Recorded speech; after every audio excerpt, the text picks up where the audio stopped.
আসলে সুখ কোথায়? আব্বর মিয়া ফর্সা মানুষ, বউটি তাহার কালো। এই কারণে বউটা লাগতো না বেশি ভালো।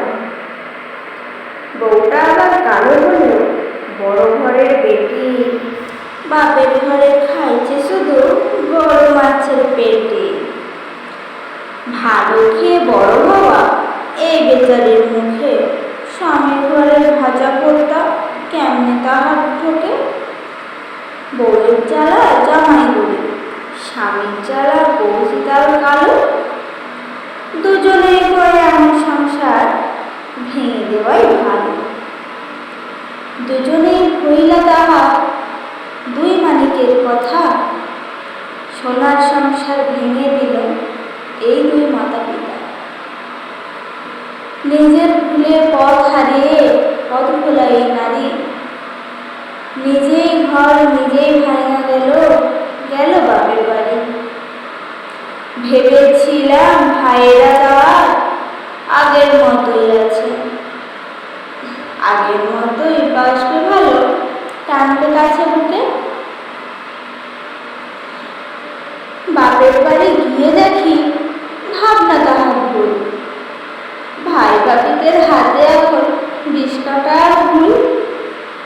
কথায় কথায় কথার ফুটা, ফুল কাঁটা দেয় গায়ে, পাড়াপড়শিও কাঁটা দেয়, লবণ দিয়ে যায়। ভাই ভাবিদের কাছ থেকে আঘাত পাওয়ার পর বুঝতে পারে স্বামীর ঘরে নারীর আসল ঘর। হেলায় হেলায় ঘর ভাঙিয়া ঘর হারায় এই নারী, চোখের জলে বক্ষ ভাষায় পয়সা বাপের বাড়ি।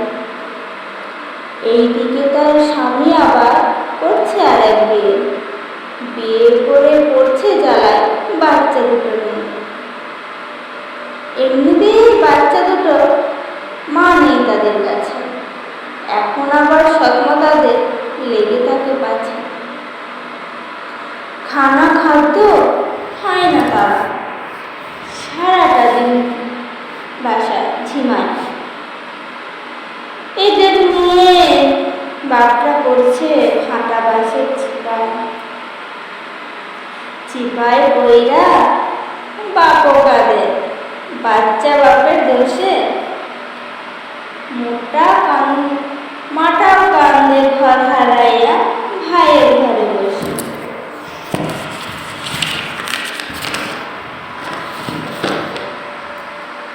এই যে এত কান্না কাটি, এত চোখের জল, সবটা হলো হেলায় হেলায় ঘর ভাঙিবার ফল।